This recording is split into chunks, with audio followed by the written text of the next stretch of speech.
Cicero's Imperium. Thank you very much for your attention, and I'm sorry it went on a little bit too long. I realise I had a lot of material to get through. Thank you very much. Thank you. Well, thank you very much, Hannah, especially for labouring in these somewhat strange circumstances.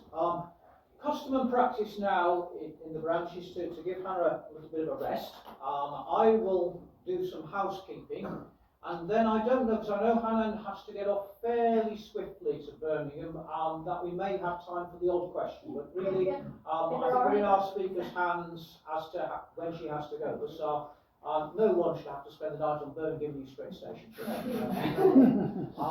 So just briefly then, for the branch in the future, our next event is a reading in English, and this is prep for the next talk, of part of Cicero's Berines. We will provide the text on the evening in the English translation, and that is going to be on Thursday the 24th of March in this building, in fact in this room. That is basically to prep us for Dr Catherine Clark from St Hilda's, who's going to talk about Cicero's prosecution of Verres, and hence the Berine speeches are precisely his condemnation of Verres. That will be a Zoom event, because I'm afraid Catherine can't get up here, so that will be on Zoom. I think you'll have the codes already, but they will be posted out to people, and that will happen on the 31st of March. So the reading's on the 24th, the Zoom event is on the 31st. Now, the other thing I have to talk about this evening briefly is, again, although COVID, of course, closed this down for the last couple of years, traditionally the branch has had a trip at the end of our year's proceedings. And that trip may happen, it depends on you at the end of the day, on the 28th of May. And the proposal is to go to the ruins of Aldborough, small Roman town, just outside of York, and then to go on to visit York as well. There are details of this on a flyer, what is at the back of the room, but the sting in the tail for this is that, as you'll be aware, petrol and diesel in particular has gone up an awful lot in recent moments, and the coach company we've used, we've tried to get the best one, has still hiked that, so we are probably looking at a fare of around £30, okay, for the coach trip. And then normally afterwards we go for a meal, so there will be the meal on top of the coach trip. But if enough people go and you persuade all your friends to go, the price will go down. Yeah, so there is the offer on the table. It would be nice, perhaps the branch has had quite a lot of trips in the past. It'd be nice to get back into the swing of that, but obviously the price has gone up.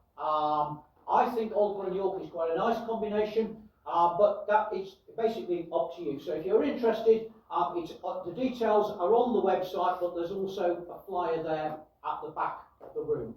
I can't think of anything extra to say. I look to Stephen to see if I've forgotten anything. No, there we are. I'm not going to sing now quite yet.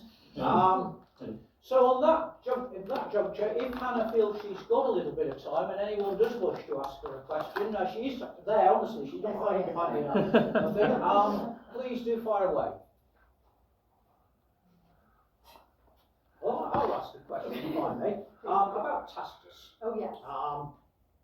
He's probably closer to me than Cicero and people like that. How seriously do you think we are meant to take Calgacus' speech? So everybody always presents this as a great denunciation of Roman imperialism. But at the same time, people forget it's placed in the mouth of and also, to my way of thinking, it's very interesting if you spool back in the Agricola. Agricola is shown as treating the Brits decently, teaching them Latin, building them towns and such like. In fact, doing everything that Calgacus says is not happening. So are we actually meant to laugh at Calgacus? That this man is just telling you falsehoods at the end of the day, and that the whole rhetoric is, and you're meant to think this, by Tacitus, that the whole thing is just undercut. I think you're right. That quotation that you gave at the beginning is often taken out of context, because it does present such a stark comment on the nature of Roman imperialism, and Andy's absolutely right that this is what happened.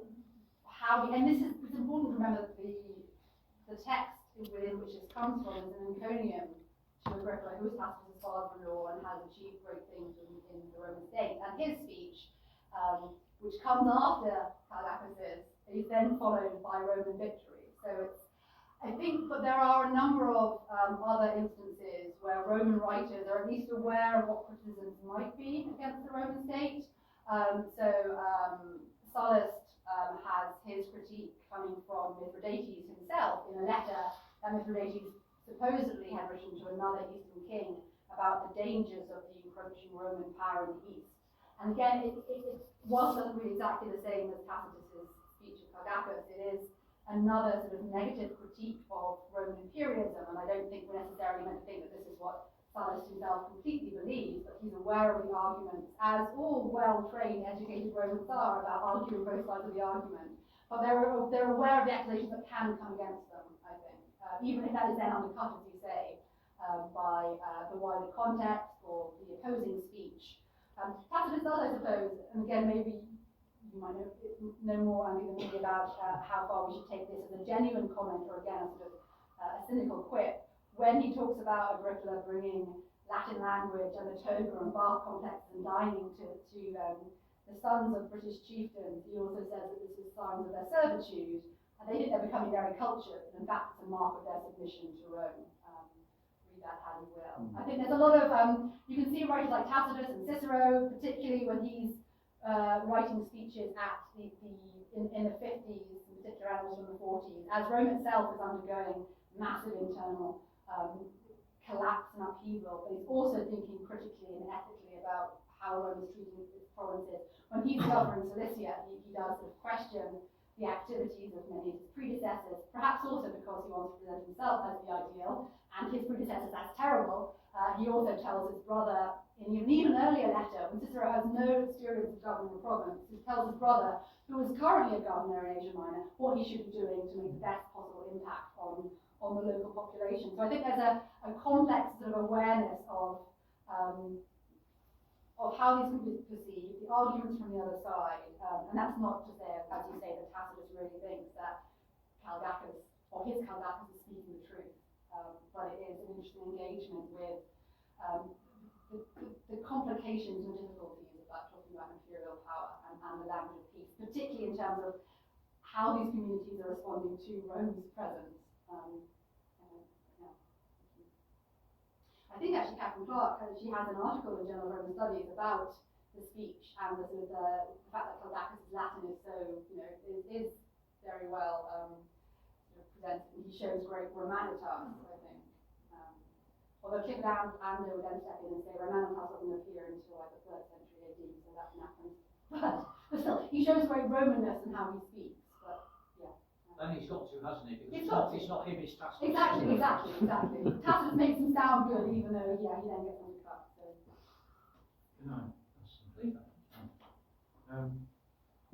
Some time ago, a minor British town was discovered in a place called Holditch, not far from here. And Takedale Heritage Centre, where I work, we've now got a section of wall from that building.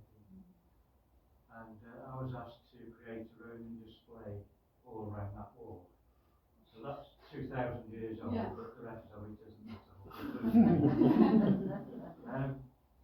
But I'd like to just to see what your view is on something that I say to people. When we talk about the Pax Romana, I think it's useful sometimes to try and give a sort of small example, like where things link together. And I'm trying to link together the fact that the Roman army had control. The Roman way of thinking was that they were the powerful controller of Britain.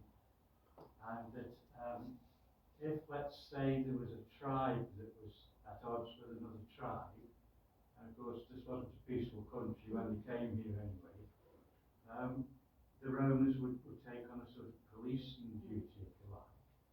So they would say to that local tribe, don't worry about your enemy, we'll see to that. A bit like the police between Stoke and Bulwer, that kind of thing. So they would take over that side of things, but not because they liked us or they were caring about us. It was their efficiency that they clicked in. And the link I try and make is, well, fighting takes a lot of time and resources, doesn't it? So we would be told, if we were that tribe, we would be told, all that time you put into getting ready for fighting, recovering from the last battle, getting all the resources, the horses, the armour, the weaponry. Wouldn't life be so much easier if you just had us do it for Well, there we go. And we just spent a little bit on the side, Yeah. to help us cover our costs. That's it. And you can now put all that time and effort into more proficient farming, and we'll get more milk, we'll get more meat, we'll get more wheat, all these things, some of which, of course, would benefit the soldiers. Absolutely. What do you think? Yeah, and I think that's a really helpful way of explaining it, because in a sense, this is perhaps how the Romans are trying to sell it as well. Let us take on, the heavy lifting and the difficulty, as long as if you conform to the way we're doing things, you can get on and enjoy the blessings of peace. That come at a cost, but but absolutely right. Also, both for Rome, but also in other communities, wars and conflicts cost. Not just in terms of money, but in terms of manpower and resources and brain, and everyone's being taken away from our other professions, such as agriculture. And even the Romans themselves have what has sometimes been described as economy of force, in terms of where they position their legions to make them most effective. Because when Augustus came to power, there were 40-something, Pushing 50. 50 legions in circulation, because there were so many different commanders who had levied legions to fight each other. And Augustus cut it down to, I think, first of all 28 and then possibly 25. And that then spread around the hotspots of the empire. So even the Romans themselves had this idea of keeping the costs low. But I think it's a really good way of explaining to people about why would people want the Romans to come in if they are this foreign invading force. The Romans are also quite good, and you were telling me about this funerary relief with the Roman soldier, with the long moustache and everything. He's in Chester, if people don't know him. You mentioned that. Yeah, so because the Romans are quite good for, in terms of, in a sense, being quite an inclusive community in terms of what's it like to be a Roman, for example. A wide range of things depending on when and where you look. But I think absolutely sort of this idea of it being sold, Roman presence being sold as a benefit, because they are the sort of mediators, they're the ones who will Keep the peace. Keep the peace, and that means you can get on with everything else and not have to deal with the constant threat of hostility and disruption and death. I like how you use the word concord as well. I think that's a good word. That's another good, the Romans are quite big on concord themselves internally. That and what they refer to as pietas, like duty, and also fides, loyalty, like a bond, a contractual bond. Yes, concord, and the idea of otium, which is often, that's what Tacitus uses in one of the speeches when he has a Roman commander talking to the sort of Gauls about why you don't want to fight us, why we want to get along, because you want otium, and that's inactivity. It can also mean leisure, but not having to deal with wars and conflicts, which because you live in such a sort of fertile, well-resourced area, you've got gold resources, people really want to fight you. So if you pay us tribute, then we can ensure that you can get on with things and not have to worry about them. That's really nice. Thank you. More questions? I did talk about a lot of stuff. So. Again, I think would you agree that there's a very, very powerful link with Augustus and later emperors as well between peace producing prosperity?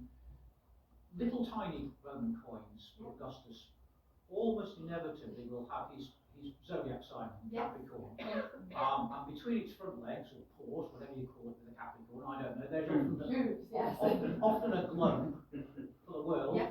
And then on his back, there's a cornucopia. And it seems to me the message there is very, very clear. I am Augustus, I rule the world, I have brought you peace and prosperity. And that's what with those two decrees from the Provincial Assembly of Asia Minor also seem to be sort of at least flying into your sort of parity. Maybe it's parroting back, but maybe it's also, well, actually, now that there is no longer conflict, we can, as you say, get on deal with, enjoying prosperity and getting back to ordinary life. But absolutely, yes. And Pax Augusta will continue to be sort of used. I think we often talk about Pax Romana, but the Romans themselves didn't use that phrase very often at all. We see it in a few literary sources. Pliny talks about Pax Romana. But normally when we see it on coins, it is Pax Augusta, and then Pax Augusta Aeterna, I think. So it's something that is always intimately associated with the person of the emperor, and is said from Augustus onwards. But constantly this idea of it being something that brings prosperity. I mean, the emperors also have a whole range of other ideals and virtues that they sort of champion, like concord between the armies, and that's Roman armies themselves, libertas, equality, justice, all these wonderful buzzwords that are very much a sort of rhetoric, but they also need to be seen to be doing things in practice to substantiate those claims. Some more successfully than others, I think. Virtus et armis. Since Andy mentioned coins, I wasn't quite sure what it was, but about halfway through when you showed an Augustan coin, it was on the reverse, it looked like a dove. Was it a dove? Oh, right. No, I think I know the one you mean. Yeah, I know what you mean. How far back with a dove as a sort of... I think it's probably not a dove, it's the one I'm thinking of. Perhaps it's an eagle. Maybe they're... Was it clasped hands? Yes. It is this one, yes. This is a coin that's minted in 44 BC. It's not come up. Oh, it's not come up? Oh, sorry. Oh, okay, I can see it. I don't know how to... We might have to come out the slideshow and okay. display that as an individual screen. What time? Oh, I see. Hang on, wait. Okay. Yeah. Winning out, yeah, keep going.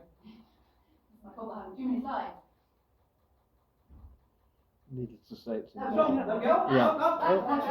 There we go. There Yes, we go. direct. It's not a dove. Sorry, I should explain this coin because this is interesting. It's the first time that we have Pax as a, at all in a sense, but as a sort of personified female head. She's not in the best of nick, but there she is. And she's got a nice label because no one's seen her before, so they need to know who she is.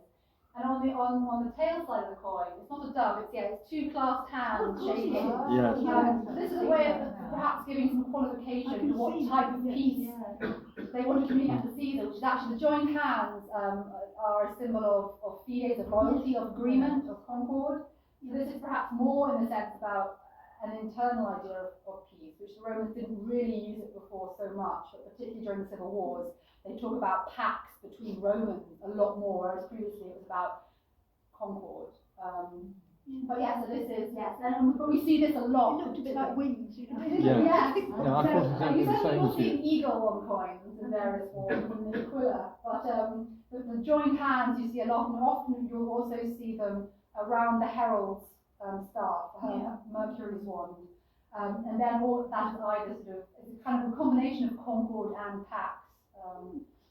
But again, particularly during the civil wars of the 40s and 30s, when these Romans keep reconciling and then fighting each other.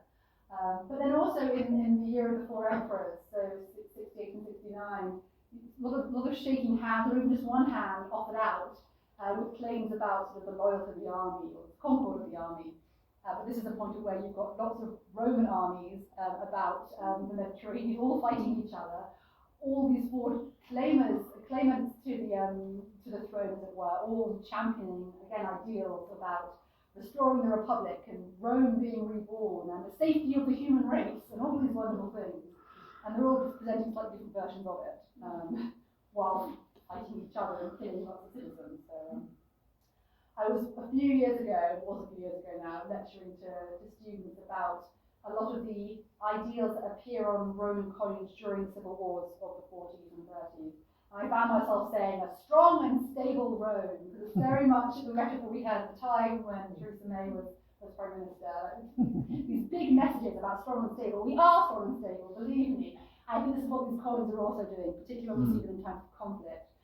But of course we also see them in times of extreme prosperity, which is how we often think about Pax Romana and Gibbon's idea of the most prosperous time of human existence, because there was very little internal fighting within the Roman domestic, going on outside, or being, as you say, policed. I think, thinking about Roman peace and the Roman army as a police force, internal police force, is quite a helpful way of thinking about it as well. One of the coins, I think it was Nero, had SG on it. What does that mean? I know what you mean. SC, which is Senatus Consultum, which means Consulto, by decree of the Senate. If it's bronze coinage, and correct me if I get this wrong, the Senate under the Empire were responsible for the issuing of bronze coins. This is Roman coins, as opposed to provincial coins, whereas the imperial mint, under the authority of the emperor, minted silver coins and gold coins as they appeared. That's a way of sort of saying this is something that the Senate themselves are disseminating, although often it's still with a lot of imperial messages. And so the Senate is accepting what the emperor's rhetoric is. But yes, good spot. So it's a C, not a G. It's a C, yes. But sometimes these coins aren't in the best condition, so it's quite hard to forget. If you ever see SC on a coin, it is either authorised by the Senate. Occasionally you see a silver coin that has SC on it, which might be talking about a senatorial decree, or if it's being minted in North Africa in '68, it's a sort of rebel Roman legate claiming to have the authority of the Senate while he creates new legions. Well, they use the coins a lot to spread news. Absolutely, yeah. And particularly, I mean, in the period of the Roman civil wars, but even in the period of peace and stability. Today is the 15th of March, right? We haven't even spoken about that, the Ides of March. There is a very, very famous coin which has that date on it, which commemorates the assassination of Julius Caesar, 2 daggers between a freedman's cap, tyrannicide. Because I was talking about it with students today. It's minted on behalf of Brutus when he's out in the Eastern Mediterranean. And we have to think about, and it's a Roman coin with Latin on it. Who's it speaking to? Who is it being minted for in the first instance? His soldiers. You go back to what you said about how expensive wars are with troops and paying them, and therefore it becomes both a practical object in terms of giving them money and encouraging them to continue fighting for you, but also using that surface, small though it is, to convince them this is what we're fighting for, this is why you're fighting fellow Romans. Just a little reminder. Yeah, just a little reminder, exactly. Yeah. And then when you get Augustus in power from sort of 28, 27 onwards, suddenly you know exactly who's in command, because after a period when you've got Caesar, then Brutus, then Antony, and all these other figures putting their heads on coins, suddenly you have consistency. You have one man appearing on the coin with his portrait, which doesn't change effectively. He's in power for 44 years, and he doesn't get any older. He's perpetually sort of young and youthful, even when he's like 76. Unlike the changes in the Queen's coinage. Exactly. Yeah. It's really interesting, different ways of showing longevity. Yes, the Queen had 5 portraits. I mean, we can see, and whether that is because we see her a lot and we expect her to look like she, but she does not on stamps. It's still her young portrait on stamps, her profile, although it's less detail. But yes, that's a way of showing longevity, because we can see that she's gone from 25-year-old to the present, whereas Augustus is just perpetually stable. He doesn't change, frozen in time. But in those days, most people would never have seen him anyway. Right, yes. So keeping the image the same is a good way of ensuring that it's exactly who you think it is. We haven't got someone new in power. Now then, I have a feeling that time marches on for poor Hannah, and we don't want to leave her on Birmingham New Street Station, do we? So, approximately we end with the Queen's portrait. Hannah's never been to this part of the world before, but we should remind her that particular portrait, of course, was devised in this part of the world, was it not?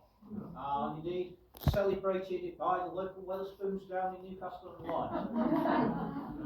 A place I go purely for research on a regular basis. But I think what we've heard this evening has been absolutely fascinating. I think we've also seen that Hannah's knowledge could easily, she could come back and talk to us about Roman coins, fascinating things. But I would invite you to thank her in the traditional way.